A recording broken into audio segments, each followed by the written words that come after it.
오늘은 교회 절기라고 하죠. 절기가 뭐냐면 하나님께 특별히 예배하는 시간, 그리고 또 하나님을 특별히 만나는 그 시기, 계절과 시기를 가리켜서 우리가 절기다 이렇게 이야기를 합니다. 오늘 절기상 특별한 분이 우리에게 오셨습니다. 이 특별한 분이 바로 누구냐면 성령님이십니다. 성령님은 이 홀리 스피릿, 이 거룩한 영이 우리에게 특별한 능력으로 오신 것을 기념하는 주일이 바로 오늘입니다. 이 거룩한 성령, 이 특별한 성령이 언제 오셨느냐? 오늘 1절에 보게 되면 오순절날이 이미 이르렀다. 즉 오순절날 성령이 오셨어요. 그러면 오순절이 뭐냐 하는 얘기입니다. 이스라엘 백성들은 하나님 앞에 예배를 매일 드리고 또 매주 드리고 또 계속해서 드리지만 세 번의 중요한 절기가 있습니다. 이 세 번은 반드시 온 백성들이 마음을 모아 하나님께 성심껏 예물을 가지고 예루살렘에서 다 드려야 되는 절기입니다. 첫 번째 절기가 유월절이라고 하는 절기예요. 그리고 두 번째 절기가 오늘 오순절입니다. 이게 초실절이라고 하고요. 세 번째 절기가 우리가 보통 얘기하는 장막절, 초막절, 추수감사절이라고 하는데 이 세 가지 절기를 이스라엘 백성들은 의무적으로 하나님께 드려야 합니다. 유월절이 가장 중요해요. 그리고 두 번째가 유월절 이후에 50일째 되는 날이다 그래서 이게 오순절이에요. 오순절이 이 펜티코스탈 영어로 그러는데 이 유월절 지나고 50일째 되는 절기가 오순절이다. 오늘이 바로 그 절기입니다. 절기들 가운데는요, 특별히 우리가 유월절을 반드시 이해를 해야 합니다. 유월절이 이스라엘 절기의 시작입니다. 왜냐하면 하나님은 이 모세를 통해서 애굽에서 종노릇하고 신음하고 비참하게 죽어가는 이 백성들을 구원하셔서 하나님의 백성으로 삼아주신 절기가 유월절입니다. 당시 애굽을 지배했던 바로 왕은 이 하나님과 모세에게 극도로 저항합니다. 어떻게 해서 내가 히브리 백성을 보낼 수 있겠느냐? 나는 그럴 수 없다라고 극도로 저항하니까 하나님은 모세를 통하여 10가지 재앙을 애굽에게 내립니다. 그때마다 바로는 주춤주춤하는 것 같지만 끝까지 저항하고 반항하고 이 백성들을 내보내질 않습니다. 하나님께서는 10번째 재앙을 내리셨는데 그 재앙이 바로 뭐냐면 그 나라의 장자는 사람이든 짐승이든 다 죽이는 재앙입니다. 집집마다 이 재앙이 들어가니까 통곡의 소리, 울음소리, 그냥 막 울부짖는 소리가 진동을 합니다. 애굽 전역에 진동해요. 여러분 안 그렇겠어요? 여러분 가정마다 다 큰딸이든 큰아들이든 짐승의 큰 것들이 다 죽어가는데 왜 안 그렇겠어요? 온 나라가 다 울음바다가 됩니다. 여기에 바로가 이제 무릎을 꿇게 됩니다. 그러면 하나님이 구원하려고 했던 백성들이 애굽에 산단 말이에요. 그러면 그들도 동일하게 재앙을 받아야 되는데 하나님께서는 이 재앙을 면제시켜 주려고 한 가지 말씀을 해 주셨어요. 그게 바로 뭐냐면 이렇게 하라고 하는 겁니다. 이렇게 하면 이 재앙이 너희들의 가정에는 들어가지 않을 것이다. 즉 이렇게 하라는 게 바로 뭐냐면 이 10번째 재앙이 뛰어넘을 거다. 그리고 또 목숨을 살려줄 거다. 뛰어넘는다는 얘기가 바로 뭐냐면 파스오버입니다. 그래서 유월절을 영어로 파스오버다 이렇게 이야기를 합니다. 그러면서 하나님은 이 유월절날 3가지 음식을 먹으라고 말씀을 하셨어요. 첫 번째는 어린 양을 통째로 잡아서 뼈를 꺾지 말고 구워서 먹어라 이렇게 말씀하셨고, 그 피는 이 집에 있는 이 문설주와 또 안방에 발라라 이렇게 말씀하신 거예요. 이 피가 굉장히 중요합니다. 즉 이 피는 용서와 구속과 보혈을 상징하는 그리스도의 십자가의 사건을 우리들에게 보여줬던 겁니다. 두 번째는 쓴 나물을 먹으라는 거예요. 나물 가운데 왜 쓴 나물을 먹어야 되냐? 이 쓴 나물을 먹으면서 어떤 걸 느끼냐면 수치와 치욕과 고난을요 미각으로 느끼는 겁니다. 이 쓴 나무를 씹으면서 그 인생의 수치 또 삶의 치욕이 이렇게 쓰구나라고 하는 것을 느끼면서 먹으라는 겁니다. 세 번째는 이 무교병을 먹으라고 하는데, 무교라고 하는 게 어떤 뜻이냐면 누룩이 없는 빵이에요. 이 빵이라고 하는 것은 이스트를 집어넣어서 맛있게 반죽을 해서 부풀어 오른 다음에 먹어야 되는데, 이 맛이 없는 딱딱한 빵을 먹으라고 하는 겁니다. 누룩을 제거하라, 그 말은 바로 뭐냐면 이 땅에서 우리가 누렸던 행복하고 좋았던 일들을 제거하라는 거예요. 죄악된 생활을 상징하는 이 모든 것들을 하나님이 없이 해라, 이 세 가지를 먹으라는 겁니다. 그래야 이 백성이 거룩한 약속의 땅에 들어가서 살게 될 것이기 때문에요. 이거는 무슨 뜻이냐면 앞으로 애굽을 나가서 광야에 이르게 되면 광야는 애굽에서 살던 것과는 다른 세계가 펼쳐진다. 거기 가서 살으려면 유월절의 절기를 알아야 된다라고 하는 걸 우리 하나님이 먼저 가르쳐 준 겁니다. 이스라엘 백성들은 이 10번째 재앙을 당하지 않습니다. 그래서 무사히 넘긴 다음에 홍해바다를 건너서 이제 시내산에 이르게 됩니다. 여호와 하나님께서 시내산에 이르렀을 때에 백성들에게 내려오셔요. 이 강림하시게 됩니다. 바로 거기서 이스라엘 백성들이 그렇게 받드는 십계명과 율법을 자세하게 백성들에게 들려줍니다. 출애굽기 19장 10절 11절에 보면 이 하나님의 임재를 만나기 위하여, 거룩하신 하나님을 만나기 위하여 이스라엘 백성들은 무려 사흘간을 만날 준비를 합니다. 하나님은 자신과 피조물 사이에는 엄연한 차이점이 있음을 분명히 보여줍니다. 하나님은 거룩하시고 이 죄로 물든 인류는 거룩하지 못했기 때문입니다. 부정한 것과 죄는 하나님과 함께하지 못함을 분명하게 알려줍니다. 하나님께 가까이 가고자 하는 자는 반드시 자신을 씻어야 합니다. 성결하게 만들어야 된다, 성경은 말씀하고 있습니다. 이렇게 한 다음에 그 사람은 바로 하나님의 은총의 위대한 범주에 포함되게 되는 겁니다. 유대인의 오순절이 어떤 날이냐면 바로 시내산에서 하나님의 말씀을 받은 것을 기념하고 축하하는 절기입니다. 6월절을 지나서 이제 홍해를 건너서 광야에서 그 시내산에서 50일째 되는 날, 거기서 율법과 십계명을 받은 거예요. 이게 바로 오순절입니다.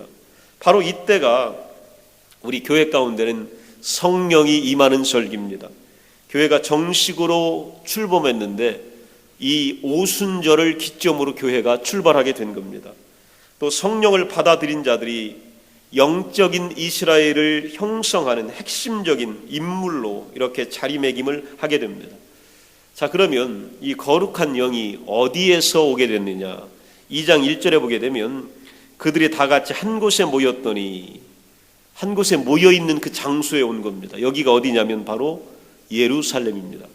1장 4절에 보면 예루살렘을 떠나지 말고 내게서 들은 바 아버지께서 약속하신 것을 기다려라. 우리 예수님께서 승천하시면서 예루살렘을 떠나지 말고 기다려라, 그렇게 말씀하셨고, 1장 8절에 보면 오직 성령이 너희에게 임하시면 너희가 권능을 받을 거다. 이 성령이 너희에게 임할 텐데 이 임하는 곳이 어디냐? 바로 예루살렘, 하나님이 선택한 장소다, 이렇게 말씀하신 겁니다. 이미 예언되었고 또 하나님께서 그의 백성을 만나주시고 축복하시겠다고 약속하신 장소가 바로 여기입니다. 하나님은 예루살렘을 굉장히 영광스럽게 이렇게 만들어 주셨어요. 세상이 그 어떤 도시보다, 그 어떤 지역보다 예루살렘은 하나님 때문에 빛이 나는 거예요. 하나님의 역사가 예루살렘을 통해서 일어났기 때문입니다. 그래서 제자들은 여기에 한 마음으로 모인 겁니다. 여기에서 뭘 했느냐? 14절에 보면 더불어 마음을 같이하여 오로지 기도에 힘썼다. 즉 그들이 거기에 모여서 보통 때보다 더욱 간절하게 지속적으로 하나님과 그리스도께 기도한 겁니다. 이 기도는 그들을 더욱 하나로 묶었어요. 사랑하게 만든 겁니다. 여러분, 우리가 어떻게 사랑할 수 있느냐? 이 첫 번째는요, 기도하면 우리가 하나가 됩니다. 기도할 때 우리가 사랑하게 되는 거예요. 기도 없는 곳에는 분열과 반목과 불평이 들어옵니다. 그러나 기도하는 곳에는 사랑이 들어오게 되어 있습니다. 자, 이 성령이 그러면 어떻게 임했느냐? 오늘 말씀을 보면 들을 수 있도록 성령이 임했어요. 성령을 여러분 들어본 적 있나요? 들을 수 있도록 성령이 임했습니다. 두 번째는요, 볼 수 있는 기적으로 임한 거예요. 비지블 사인으로 우리에게 보여주신 거고, 세 번째는 호련히 갑자기 기대했던 것보다 좀 빠르게 성령이 오셨고, 네 번째는요, 이 성령이 어디로부터 왔냐면 하늘로부터 내려온 겁니다. 이게 바로 오늘 우리가 만나게 되는 성령입니다. 자, 그러면 뭐가 임했느냐는 거예요. 뭐가? 보면 급하고 강한 바람이 임한 거예요. 하나님의 영광이 임한 겁니다. 이 바람이 임했는데 성경에 보면 하나님이 임할 때에 바람으로 이렇게 임하셔요. 에스겔 37장 5절에 보면 골짜기에 마른 뼈들이 막 있었는데 이 썩은 마른 뼈들 가운데에 바람이 막 불어옵니다. 그랬더니 이 9절에 보게 되면 죽임을 당한 자에게 불어서 살아나게 됩니다. 이 바람이 불어오면 죽었던 자들이 살아나게 돼요. 이 바람이 신비로운 바람이죠. 아픈 자들이 고침을 받게 돼요. 오늘 실패한 자들이 일어나게 됩니다. 이 바람이 불어오면 이런 일들이 일어나요. 이 바람이 바로 불어오게 된 겁니다. 또 나훔 1장 36절에 보면 여호와의 길은 회오리 바람과 광풍에 있고 구름은 그의 발에 티끌이로다 이렇게 말씀하셨고, 욥기서 38장 1절에 보면 그때에 여호와께서 폭풍 가운데에서 욥에게 말씀하여 이르시되, 하나님은 이 바람 가운데 이렇게 내려오신단 말이에요. 바람이 오늘 들려진 겁니다. 강한 바람 같은 두려움을 일으키는 이 소리에 하늘로부터 분명한 표시가 있게 되는 겁니다. 그럼 바람은 어디서 보통 부냐면 저쪽에서 불거나 이쪽에서는 불고 그렇잖아요. 또 바다 끝에서 불거나 아니면 섬 저편에서 불어온단 말이에요. 근데 이 바람은 어떤 바람이냐면 그런 바람이 아니에요. 하늘에서부터 하강한 바람이에요. 이 바람이 불어오게 되면서부터 하나님의 숨결을 우리가 들을 수 있게 되는 거예요. 하늘로부터 하강하는 이 기회를 우리가 만나게 되면요, 어마어마한 힘을 우리가 받게 됩니다. 보이는 불로 우리에게 나타났거든요. 하나님을 나타나는 상징이 이 불입니다. 하나님이 불 가운데 아브라함도 모세도 솔로몬도 하나님을 만나게 됩니다. 불은 타오릅니다. 자, 그럼 여러분 생각해 보세요. 바람과 불을 합치면 어떤 일들이 일어날까요? 바람이 부는데 불이 붙었어요. 불이 붙었는데 막 광풍이 일어납니다. 그러면 이 앞에서 굴복되지 않을 게 없습니다. 초원이든 도시든 산든 모든 것이 다 이 앞에서는 다 타버립니다. 불구덩이가 되어버립니다. 즉 바람과 불이 우리에게 온다, 이 말은 무슨 뜻이냐면 하나님께서 영적인 불과 바람을 세차게 불어넣으시면 우리를 가로막고 있는 모든 것들이 이 땅에서 다 태워져 버립니다. 없어져 버려요. 성령은 이 능력이 우리에게 오심을 말하는 겁니다. 여러분, 우리 앞에 얼마나 많은 장애물이 오늘 있습니까? 얼마나 많이 우리가 우겨쌈을 당해요. 여러 가지로 곤란함을 겪어요. 인생의 고난을 우리가 겪습니까? 근데 우리가 아무리 애써도요, 우리 능력 가지고는 이것을 뛰어넘을 수가 없습니다. 그런데 오늘 성령이요, 바람과 불이 되어서 세차게 불어오면요, 우리 앞을 가로막고 있는 어마어마한 것들이 다 태워져 버립니다. 그리고 산산조각이 나고 없어지게 되는 것, 이게 바로 성령의 역사입니다.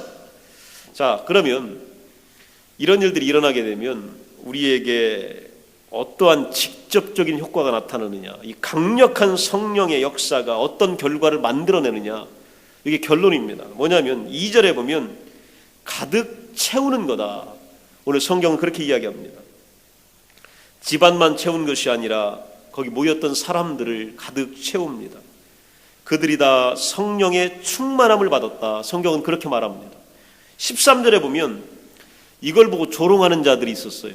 근데 그들이 뭐라고 이야기하냐면 그들이 새 술에 취했다, 이렇게 이야기합니다. 이 말은 이 사람들이 가득 취했다, 그런 뜻이에요. 즉 그들에게서 특별히 무언가 찬 것을 본 거예요. 뭔가 가득 찬 것을 조롱하는 자들조차도 본 거예요. 저 사람들은 뭔가 꽉 채워졌다, 이렇게 말하는 것을 그들은 서로 느끼게 된 겁니다. 우리는요, 날 때부터 가난하고 비어있는 존재들입니다. 어제 교회 오다가 집 근처에 파크를 지났어요. 그러다가 축구를 하더라고요. 그래서 축구하는 장면을 제가 잠깐 지켜봤습니다. 지켜봤더니 한 팀은 한 40대 이상의 약간 나이든 팀이에요. 약간 몸도 불어있고 그런 팀이고, 한 팀은 한 20, 30대로 구성된 젊은 팀이에요. 몸도 아주 그냥 날씬하고 잘 뛰어다닙니다. 우리가 언뜻 보기에는 20, 30대가 이기겠다 하는 생각을 가지고 제가 잠깐 지켜봤어요. 그랬더니 곧바로 40대 팀이 골을 하나 넣고 계속해서 이겨나가요. 자, 지켜보다가요, 이걸 보면서 제가 잠깐 짜증이 나요. 왜 그러냐면 젊은 팀이 실력이 더 좋거든요. 그런데 경기 내용을 보니까 안 풀려요. 왜 안 풀리냐 이렇게 봤더니 중간에서 축구를 잘하는 한 2명의 선수들이요, 이 미드필드에 있는 선수들이 공을 잡으면 패스를 안 해요. 자꾸 자기들이 모르려고 그래요. 자꾸 자기가 잡고 있어요. 패스를 안 하니까 어떤 현상이 일어나냐면 옆에서 뛰던 다른 선수들이 짜증이 나는 거예요. 그리고 공격진이 막 앞으로 뛰어가면서 나에게 패스해달라고 소리를 막 지르는데 이 패스를 못하는 겁니다. 오래 갖고 있다가 공을 뺏겨버려요. 그러면 공격하는 선수가요, 막 소리를 지르면서 막 손을 이러면서 막 이름을 부르면서 막 짜증을 냅니다. 그리고 나서요, 결과가 어떻게 되냐면 이 젊은 팀이 졌습니다. 그리고 나오면서 그 표정을 보니까 오늘 주말에 우리보다 좀 나이 먹은 팀을 상대로 멋지게 이기려고 왔어요. 그리고 좀 멋지게 골도 넣으면서 스트레스를 풀려고 온 거예요. 그리고 실력도 좀 발휘하면서 좋은 날씨에서 이 잔디밭에서 좀 만끽하려고 온 건데요, 나오면서 그 얼굴을 보니까 불평, 불만 투성입니다. 원망이에요. 니들 몇 명 때문에, 쟤들 때문에 졌다라고 하는 원망, 그리고 막 스트레스가 가득 채워져 있고 그 분위기가요, 그냥 엉망이 되어 있는 분위기입니다. 여러분, 이것이 바로요, 우리 인생의 모습과 비슷해요. 뭔가를 좀 기분 좋게 채우려고 왔는데 채우는 게 아니라 짜증과 원망과 불평과 그냥 속상함, 또 상대에 대한 막 나쁜 감정, 이런 것들을 우리 가운데는요 막 채워지게 되는 겁니다. 그래서 우리 인생은요, 무언가 채워지기를 갈망하며 삽니다. 사람들은 허전하기 때문에 더욱더 채우려고 그래요. 어떤 사람은 사랑을 가득 막 채우려고 그래요. 남편과 아내에게서 사랑을 듬뿍 받고 싶어 해요. 그런데 여러분, 우리 인생을 살아보면서 사랑이 마음을 다 채우던가요? 기대하면 기대할수록 비어있다는 걸 느끼게 돼요. 그리고 채워주지 못하는 서운함이 서로에게 오기 마련입니다. 또 야망과 성취가 우리에게는 늘 있어서 막 채우려고 합니다. 그런데 여러분, 이것도 채워도 모자라요. 부족한 거예요. 여러분, 돈을 벌수록 남던가요? 자꾸 모자라잖아요. 성취할수록 모자라잖아요. 야망이 커질수록 어떻게 해요? 모자라잖아요. 우리 인생은 바로 이렇게 살아가게 됩니다. 그런데 성령으로 우리가 채워지게 되면, 우리가 충만해지면요, 냉랭하거나 무기력하거나 생명이 비어있질 않습니다. 이게 차원이 달라져요. 어느 누구도 다른 어떤 것들도 더 필요하지 않게 되는 겁니다. 두려움은 사라지고 하찮은 인생의 동기들이요 사라져버려요. 성령이 우리를 가득 채우면 내가 그렇게 중요하게 생각했던 인생의 가치가 별것 아닌 것으로 느껴지는 겁니다. 꽉 차 있기 때문에 그래요. 성령이 가득한 사람들은요, 인생의 의미가 달라집니다. 더 이상 잘못과 약점을 그에게서 볼 수가 없고 그들은 이전과는 다른 사람이 되어 있습니다. 비어있는 교회로부터 세상은 아무것도 얻을 수가 없습니다. 교회로서 우리에게 필요한 것은 첫 번째 일은 바로 성령으로 채워지는 일입니다. 충만해질 때에 은혜가 나타나고 능력이 나타나게 되는 겁니다. 채워지면 어떤 효과가 나타나냐면 마지막입니다. 말하게 됩니다. 여러분, 가득 채워지면 어디부터 터지냐면 말부터 터져요. 성령이 그곳에 모인 사람들을 가득 채우자 그들은 즉시 말하기 시작한 겁니다. 성령이 어떤 사람에게 충만하면 그는 사람들이 자기 말을 이해할 수 있도록 말합니다. 즉, 성령의 사람이 말을 하면 상대방이 알아듣는 거예요. 성령이 채워지지 않은 채로 말하니까 상대방이 알아듣지 못하고 오해하게 되고 여기에 대하여서 반박하게 되고 또 잘못 해석하게 되고 말하는 내가 힘들어지고 하는 겁니다. 성령이 채워진 상태로 말하게 되면요, 내 말을 사람들이 알아들어요. 이게 오순절에 나타났던 현상이에요. 제자들과 거기에 모인 사람들이 말하니까 나머지 사람들이 막 다 알아듣기 시작하는 거예요. 세계 각지에 있는 사람들이 다 알아듣기 시작합니다.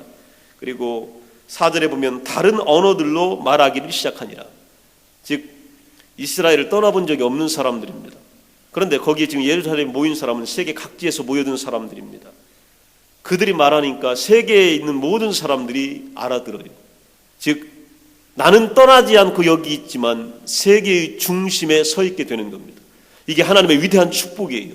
성령이 임하게 되면 우리가 중심에 서게 되고 사람들이 우리 말을 알아듣게 됩니다. 그리고 이것들을 통하여 영향력이 있게 되는 겁니다. 7절에 보면 이걸 보고 주변에 모였던 사람들이 뭐라고 얘기하냐면 이 말하는 사람들이 갈릴리 사람들이 아니냐 하는 얘기예요. 갈릴리라고 하는 것은 당시로서는 최고의 모욕입니다. 가장 가난한 동네 출신들, 못 사는 동네 출신들, 가장 변방 출신들, 아무것도 할 수 없는 존재들, 거짓말장이들, 그냥 별 볼 일 없는 자, 이런 사람들, 이게 갈릴리 사람들이 아니냐 이 말입니다. 출신의 비천함, 변방, 이해할 수 없는 일. 그런데 이제는요 갈릴리를 뛰어넘게 되는 거예요. 나는 뛰어넘은 적이 없는데 성령이 임하면 나로 하여금 내 갈릴리를 뛰어넘게 합니다. 내 지역이 어디 출신이든 경험이 어디든 평가를 어떻게 받든 내 약점이 무엇이든 한계가 무엇이든 학벌이 무엇이든 나이가 있든 없든 재산이 있든 없든 또한 부정적 인식이 있든 없든 하나님의 역사는 이것들을 뛰어넘게 합니다. 그래서 죄인들이 위대한 일을 하게 되는 거예요. 그동안에 조롱받던 자들이 하나님의 역사의 중심에 서게 됩니다. 이게 바로 성령의 위대한 일입니다. 11절에 보면 우리의 각 언어를로 하나님의 큰 일을 말함을 듣는도다. 이 사람들이 뭐라고요? 거기 모였던 사람들은 여러분 아시다시피요 창기들이에요. 여자들 대부분이. 거기 모였던 사람들은 사기꾼들입니다. 그런데 세상에서 가장 조롱받던 존재들이 하나님 만나고 성령을 충만하게 받으니까 뭘 얘기하냐면 하나님의 큰 일을 말하게 되고 세상에서 온 대단한 사람들이요 하나님의 큰 일을 듣게 되는 거예요. 누구를 통해서? 바로 갈릴리 사람들을 통해서 듣게 되는 것입니다. 여러분 성령이 임하게 되면 우리는요 하나님의 위대한 일들, 천상의 일들, 비밀스러운 일들, 미래의 일들, 살리는 일들, 생명의 일들, 구원하는 일들, 강하게 하는 일들, 이기는 일들을 말하게 됩니다. 이 말함으로 인하여서 사람들을 치유하게 되고 또 사람들을 격려하게 되고 사람들에게 하나님의 위대한 역사가 있음을 나의 입을 통하여 증거하게 되는 것입니다. 이 성령이 바로 우리에게 오신 겁니다. 여러분 성령을 의지하게 되면 우리 앞을 가로막을 수 있는 것들이 없습니다. 이 성령 앞에서 저항하게 되면 모든 것이 다 날아가게 되어 있습니다. 여러분이 성령과 함께 계신 거예요. 성령이 여러분을 사용하고 계신 것입니다. 이 귀한 성령으로 일평생 승리하는 위대한 역사가 있기를 간절히 축원합니다. 기도합니다.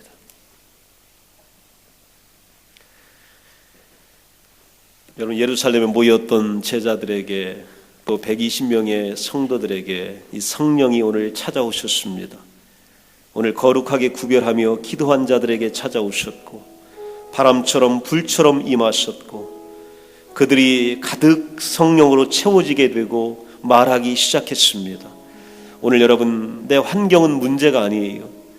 오늘 내가 얼마나 약점을 많이 갖고 있느냐, 사람들이 나를 어떻게 평가하느냐, 내 직업이 무엇이냐, 또 내가 얼마나 비천한 존재냐, 이게 문제가 아닙니다.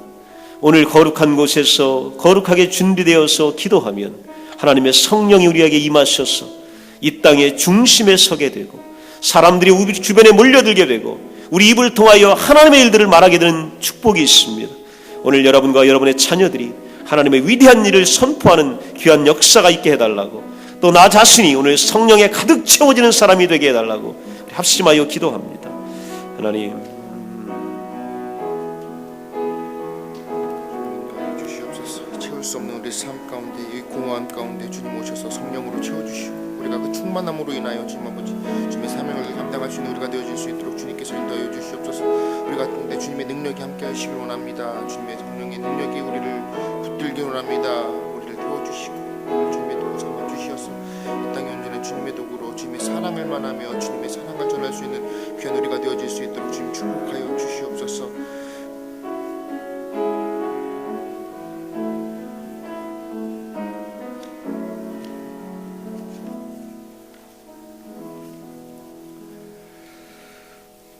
다 같이 자리에서 일어나셔서 주기도문송 찬양하시겠습니다.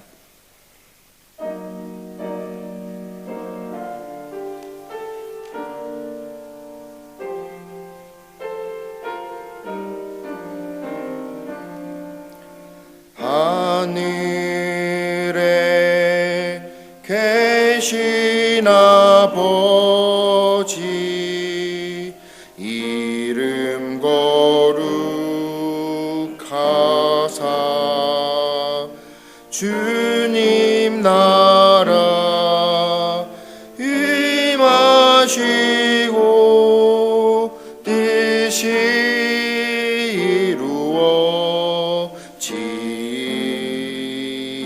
이루어지이다. 일용할 양식 주시고 우리들의 큰 죄 다 용서하옵시고 또 시험에 들게 마시고 악에서